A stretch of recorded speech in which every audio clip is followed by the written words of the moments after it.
A mother holds her child close in the quiet aftermath of a nightmare. The room is dim, the child's breath ragged at first, but then slowly it softens, the heart calms, the tears stop. No words are spoken, just a simple hug, and somehow everything begins to feel safe again. But what exactly happened in that moment?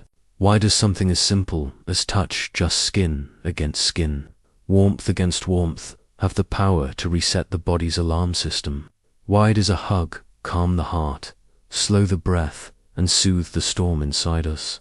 The answer may seem obvious. We all know how good it feels to be held when we're scared, but the deeper biology of this everyday miracle is anything but simple. In fact, some scientists believe it's one of the most overlooked survival mechanisms in the human story. One study from the 1990s stunned the medical world. Premature infants who were gently touched and held, without any medication or treatment, gained weight faster, had better oxygen levels, and were more likely to survive than those who weren't. Touch alone changed their odds of life. Not drugs, not machines, human contact. What is it about touch that can shift the body's chemistry so profoundly? Can a hug really change us at the cellular level? We often think of hugs as social niceties or emotional gestures, things we do to express love, care, or sympathy. But under that surface is something far older and more primal. Touch is not just a behavior, it's a biological signal. From the moment we're born, and even before, our nervous systems are tuned to receive information through contact. Pressure on the skin, warmth, rhythm. These are cues that speak directly to the brainstem, the oldest part of the brain, where survival decisions are made in milliseconds. A hug doesn't just feel good, it sends signals of safety, regulating heart rate, breathing, stress hormones, and immune responses. But this leads to deeper questions. Is touch just a way to comfort one another? Or is it a fundamental language of the body older than speech, more universal than thought? Could it be that evolution built our biology around connection, that long before we could explain what we were feeling, we could show it through a hand held, a back rubbed, a body wrapped around another in shared stillness? A hug, then, is not merely symbolic.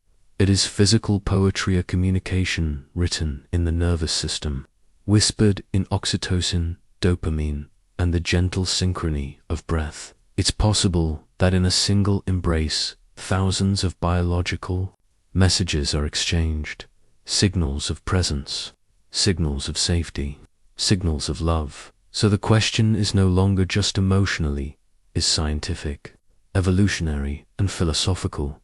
Is human touch a kind of medicine? Is it encoded in us as a necessity, not a luxury? And what happens to individuals, to societies, when that touch is lost? This is the story of the physics of a hug, of how pressure on the skin can shift the rhythms of the heart, of why we reach for each other in the dark, and of what touch reveals about the deepest layers of being human. Touch begins before language, before sight, before sound. It is the first sense to develop in the womb, forming the earliest bridge between the self and the world. At just 8 weeks of gestation, a fetus begins forming tactile receptors, and by 14 weeks, it can feel. This timeline is not arbitrary, it's an evolutionary priority. Long before the brain understands words, it understands contact. Our skin, the body's largest organ, becomes a canvas for communication long before we're born. But touch isn't just about pain or pressure. Hidden within the layers of our skin are specialized nerve fibers, acetactyl afferents, that are tuned not to sharp sensations, but to softness, warmth, and slow, affectionate strokes. These fibers are unmyelinated, meaning they transmit signals slowly, almost deliberately, sending messages not to the somatosensory cortex, where other tactile inputs are processed, but to the insular cortex, a region linked to emotion, social bonding, and the experience of self. In other words, some parts of our body are built not to defend us from harm, but to let us feel loved. This biological truth came into sharper focus through one of the most famous and unsettling experiments in the history of psychology. In the 1950s, Harry Harlow conducted a series of studies that would challenge everything scientists thought they knew about attachment. He raised infant rhesus monkeys in isolation, giving them to surrogate mothers, one made of wire that provided milk, and another covered in soft cloth that offered no nourishment. Logic and the dominant theory of the times suggested the monkeys would bond with the source of food, but they didn't. Instead, they clung desperately to the cloth mother, choosing comfort over sustenance, even when it meant going hungry. When frightened, they ran not to the milk, but to the softness. This radical finding flipped the script. Love, connection, and safety were not luxuries of survival. They were part of the core equation. Touch, it turned out, wasn't just nice. To have it was as essential as food. Fast forward to today, and the implications are more urgent than ever. In an age of digital connection and physical disconnection, we are seeing the consequences of touch deprivation unfold in real time. Dismissed as a purely emotional or social issue, is now recognized as a biological threat. Research shows that chronic loneliness is associated with increased inflammation, weakened immune response, higher risk of cardiovascular disease, and even premature death. The mechanisms behind this are partly biochemical. Isolation elevates cortisol, disrupts sleep, and places the nervous system into a state of low-grade alarm. But underneath it all is a deeper sensory silence, the absence of grounding, affectionate human contact. The COVID-19 pandemic amplified this silence in ways the world had never seen. Social distancing, though necessary, brought with it an epidemic of touch starvation. People reported feeling disoriented, unwell, emotionally numb. Mental health crises spiked globally. Therapists and doctors began to hear new language, from patients' descriptions of craving hugs, of feeling like their skin missed something vital. In nursing homes, where the elderly already live on the margins of human contact, the effects were devastating. Staff, forced to limit touch for safety, witnessed rapid declines in cognition, morale, and overall health. Some residents, once stable, became anxious or depressed. Others stopped eating, growing listless without understanding why. ICU patients, too, suffered. Isolated behind glass, surrounded by machines instead of hands, they often faced the end of life without the comfort of a gentle touch. What these stories make clear is that we have underestimated touch. We've framed it as optional, sentimental, or even inefficient in a fast-moving world. But in doing so, we have ignored one of our most ancient biological technologies. Touch is not just a gesture of affection, it is a regulatory force, a stabilizer of systems, a communicator of safety at the deepest levels of the nervous system. And when it disappears, the consequences ripple outward from individual illness to societal disconnection. If we continue to neglect or misunderstand the role of touch in human life, we risk more than loneliness. We risk losing an evolutionary inheritance, a language of the body older than words. We risk forgetting how to heal one another, not through medicine or machines, but through the most fundamental of human acts, holding, being held, and remembering that we are not alone. The humble hug, so ordinary, so often overlooked, carries with it a cascade of hidden miracles. When two people embrace for just 20 seconds, the body responds as if an invisible switch has been flipped. Oxytocin, often called the bonding hormone, is released into the bloodstream, creating feelings of trust and safety. At the same time, cortisol, the hormone of stress, begins to drop. Heart rate slows, blood pressure eases, muscles unclench. But even more profoundly, touch activates the vagus nerve, the biological superhighway connecting the brain to nearly every major organ. This nerve plays a central role in regulating the parasympathetic nervous system, the part responsible for calming the body after stress. When we are touched, especially in a warm, affectionate way, the vagus nerve signals to the brain that we are safe, and the body shifts from survival mode to healing mode. In this way, a hug isn't just emotional comfort, it's physiological regulation. It's medicine delivered skin to skin. But here, a dilemma begins to take shape. If touch is so essential, why is it increasingly rare? The paradox of our age is that we are more digitally connected than ever and more physically isolated. Intimacy has moved online, where emojis and likes replace presence. Screens mediate conversations, and touch, once abundant in everyday life, becomes something reserved for close relationships, if it exists at all.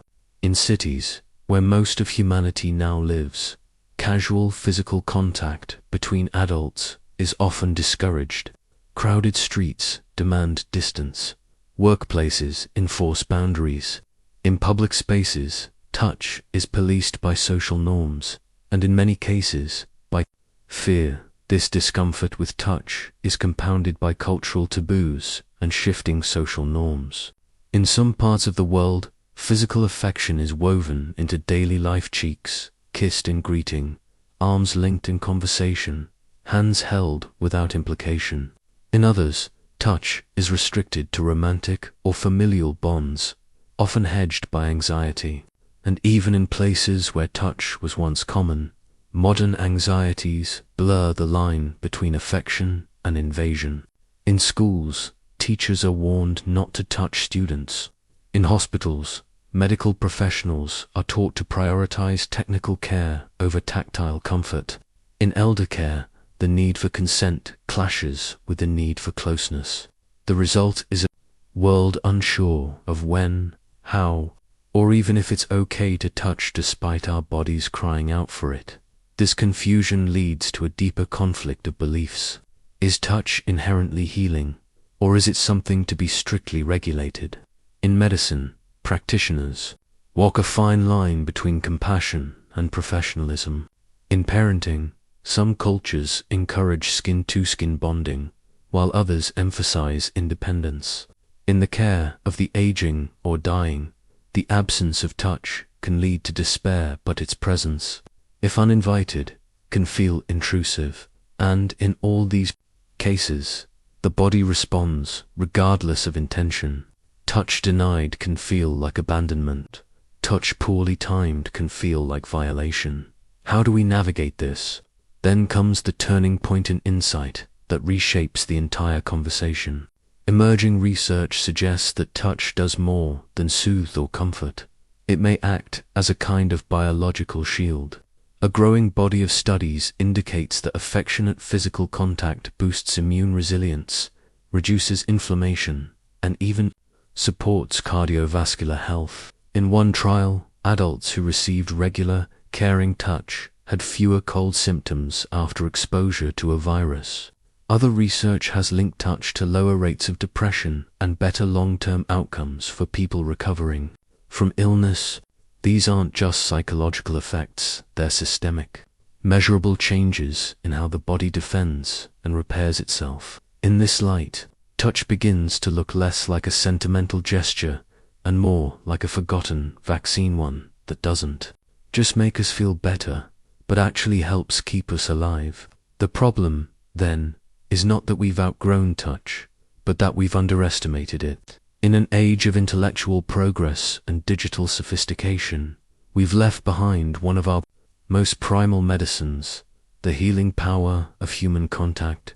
And unless we find a way to bring it back safely, ethically, and compassionately, we may continue to suffer not only emotionally, but physically, from its absence. Throughout history, the meaning and practice of touch have shifted with culture, power, and fear. In the Victorian era, touch was often seen as improper, animalistic. Even physical restraint was equated with moral superiority, and open affection, especially in public, was discouraged or condemned. The body, particularly when touched, was considered dangerous, something to be controlled, sanitized, and hidden beneath layers of propriety. This cultural inhibition carried into institutions. Schools enforced rigid discipline. Parents were advised to avoid spoiling children with affection, and physical intimacy was reserved for the private, often suppressed within the confines of social hierarchy and gender roles. But the cost of this disconnection became brutally clear in the 20th century. During World War II, reports began surfacing from European orphanages where infants, though fed and clothed, were dying at alarming rates. Doctors were baffled. These children had adequate nutrition and shelter. What they lacked was contact, held rarely, if ever, and left in sterile cribs with minimal interaction. Many of these infants failed to thrive. The condition, later termed hospitalism, revealed a stark truth. Without touch, the body begins to shut down. The lack of physical affection impaired immune function, stunted growth, and increased mortality. It wasn't food they were starving, for it was presence. These tragedies sparked a re-evaluation of childcare and healthcare. Yet even so, the pendulum soon swung in a new direction. As modern medicine professionalized in the mid-20th century, a different kind of barrier emerged, one of emotional detachment. Doctors, nurses, and therapists were trained to maintain professional distance. The guiding principle was objectivity. Hands became tools of diagnosis, not comfort. In hospitals and clinics, therapeutic touch was increasingly replaced by gloves, machines, and procedural protocol. While this approach reduced certain risks, it also stripped caregiving of its most human dimension. Patients became cases. Connection was clinical. And though medical outcomes advanced, something essential was quietly lost. Modern neuroscience, however, has brought the conversation full circle. Today, we understand that social touch does more than feel good. It lights up specific regions of the brain tied to empathy and emotional regulation. The insular cortex and anterior cingulate cortex, areas deeply involved in processing pain and emotional experience, are also activated when we experience or even witness affectionate touch. This overlap suggests a deep biological link between feeling and understanding others. In rare cases, individuals with mirror touch synesthesia physically feel the sensation of touch when they observe someone else being touched. To them, seeing someone stroke their arm is as real as feeling it themselves. While extreme, these cases illuminate a universal principle. The human brain is wired to internalize contact.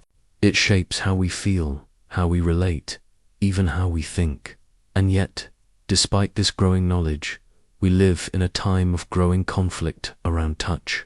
In the wake of important cultural shifts, particularly around consent and personal autonomy, rules of physical connection have grown complicated.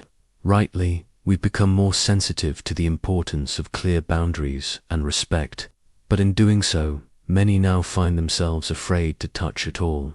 Teachers hesitate to comfort a crying child. Nurses avoid holding a dying patient's hand. Caregivers, unsure of where the line is, err on the side of distance.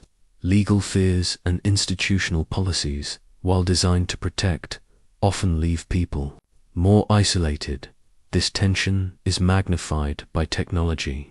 Digital tools allow us to communicate instantly across the globe, but they cannot replicate the warmth of touch. We text instead of visit. We swipe instead of embrace. Virtual reality offers simulated connection, but the body remains alone. The result is a paradox. We are more connected than ever and more physically distant than at any point in human history. We are entering what some call a touchless future. But the question we must ask is, at what cost? Unexpectedly, research is beginning to show that touch doesn't just affect emotion, it profoundly shapes cognition. Stroke patients who receive more tactile care, even passive touch, recover faster and regain more function. Infants and children who are frequently held and cuddled show accelerated language development, stronger memory, and better social skills. Touch appears to be a kind of fertilizer for the developing brain, stimulating growth, integration, and learning. It affects not just how we feel, but how we think. This raises a profound philosophical question. If human beings evolved to thrive through contact, are we now designing a world that is hostile to our biology? Are we trading safety and efficiency for something more essential, something ancient and non-negotiable? Our cities grow denser but colder. Our communication grows faster but flatter. And beneath it all, our bodies ache for a kind of closeness that algorithms cannot provide. We are tactile creatures in a digital world. And as we move further into the future, the question is not just whether we will touch each other less, but whether we will remember what it means to be touched at all. The story of touch has long been framed as one of comforter, gesture, of affection, reassurance, or warmth. But new research is revealing something far more profound. Touch, it turns out, is not merely emotional. It's physiological, electrical, and deeply communicative. In couples who touch regularly, scientists have discovered that their heartbeats can synchronize when they sit close or hold hands. This is not metaphor, it's measurable biology. Their cardiovascular systems begin to mirror one another, pulse, aligning with pulse, as if two bodies are recalibrating in real time. Similarly, when one person holds another's hand during a painful experience, studies show that both participants report less pain and, at the same time, their brain activity begins to align. Brainwave patterns synchronize, even in silence. Empathy, it seems, is not just something we feel in the mind. It is something we experience in the body. We don't just understand each other better through touch. We literally become attuned. This twist shifts everything. Touch is no longer a passive experience, it's an active exchange, a dialogue written in nerve signals and electromagnetic rhythms. It's not just that we feel good when we're held. It's that our nervous systems recognize each other, respond to each other, and find balance together. In this light, a hug is not a soft gesture, is a biological intervention. It is co-regulation, mutual calibration, a shared resetting of stress systems. A touch is a signal. Asterisk, I am here. You are safe. We are one body, if only for this moment. Asterisk, and when we withhold that touch, intentionally or not, we are not just avoiding sentiment, we are denying medicine. The radical insight is this: touch is a mechanism for connection, more ancient than language, older than sight, as fundamental as breath. It is a survival tool that works by merging bodies into shared physiological states. When two people touch, they are no longer separate. They become, for a brief and vital moment, part of a single network of care. And this changes everything. The hand we offer is not just kindness, it is a form of biological solidarity. The hug we give is not symbolic, it's an act of nervous system alignment. In a world that increasingly prizes independence, speed, and digital abstraction, we are being reminded by science, no less, that the most powerful form of healing may be the simplest: to reach out and be held after decades of distance. Touch is making its way back into the heart of care. In hospitals across the world, especially those focused on integrative and palliative medicine, touch therapy is being reintroduced not as a luxury, but as a vital element of healing. Nurses trained in therapeutic touch are once again using their hands not only to check vitals, but to soothe, calm, and connect. In elderly care facilities, where residents often suffer from extreme isolation, programs that include daily handholding, massage, or gentle physical interaction have been shown to reduce anxiety, improve mood, and even lower the need for certain medications. In trauma recovery, touch is slowly being reframed not as something inherently invasive or dangerous, but as something that, with consent and care, can help rebuild the shattered sense of safety that trauma steals. We are beginning to remember what science has always quietly known. The body needs to be touched in order to feel whole at the edges of innovation. Even technology is trying to catch up. Engineers and designers are building wearable devices meant to simulate the effects of human touch. Haptic feedback shirts, compression wraps, robotic arms that can simulate the gentle squeeze of a hug. These tools hold promise for those who are physically isolated, like long-distance partners or people in remote care. But the question remains, can synthetic touch ever truly replicate the biological symphony that occurs between two living beings? Thus far, the evidence suggests no. The complexity of a real hug, its warmth, its pressure, its timing, its intention, it's a cascade of responses that no machine can yet mimic. At best, these devices are placeholders. At worst, they are reminders of what we've lost. Meanwhile, new clinical frontiers are further proving what the ancient world always knew. In palliative care, where the goal is not to cure but to comfort, the gentle presence of touch improves quality of life in measurable ways. Patients report less pain, deeper sleep, and greater emotional peace. For autistic children, whose sensory systems are often overloaded by sound and light, deep pressure through weighted blankets or compression garments has a soothing effect, regulate both emotion and attention. And in the world of psychiatry, oxytocin, the so-called love hormone, is being studied as a treatment for anxiety, PTSD, and depression. Yet what researchers are discovering is that the hormone may not work in isolation. Its real power might lie in its delivery system, human contact. The hug, the hand, the closeness, that's what activates the body's chemistry of trust. Beyond the clinic, something deeper is stirring. In communities around the world, cultural rituals of touch are being revived. Group dance, partner yoga, safe consensual holding spaces, and collective grieving practices where presence, not words, is the medicine. Public health is beginning to reclassify touch deprivation as a serious risk factor akin to poor diet or lack of exercise. Social workers, educators, and city planners are exploring ways to make physical closeness safer, more accessible, and more accepted in a diverse world. And though we are far from solving the crisis of disconnection, a new kind of awareness is taking root, that healing doesn't always require a prescription. Sometimes it just requires permission to reach out. In the end, the science has returned us to something ancient, something intimate, something undeniable. Touch is not just kindness. It is a physiological language, as precise and powerful as any spoken word. It speaks to the immune system, to the brain, to the beating heart. It says, asterisk, you are here, you are safe, you are not alone.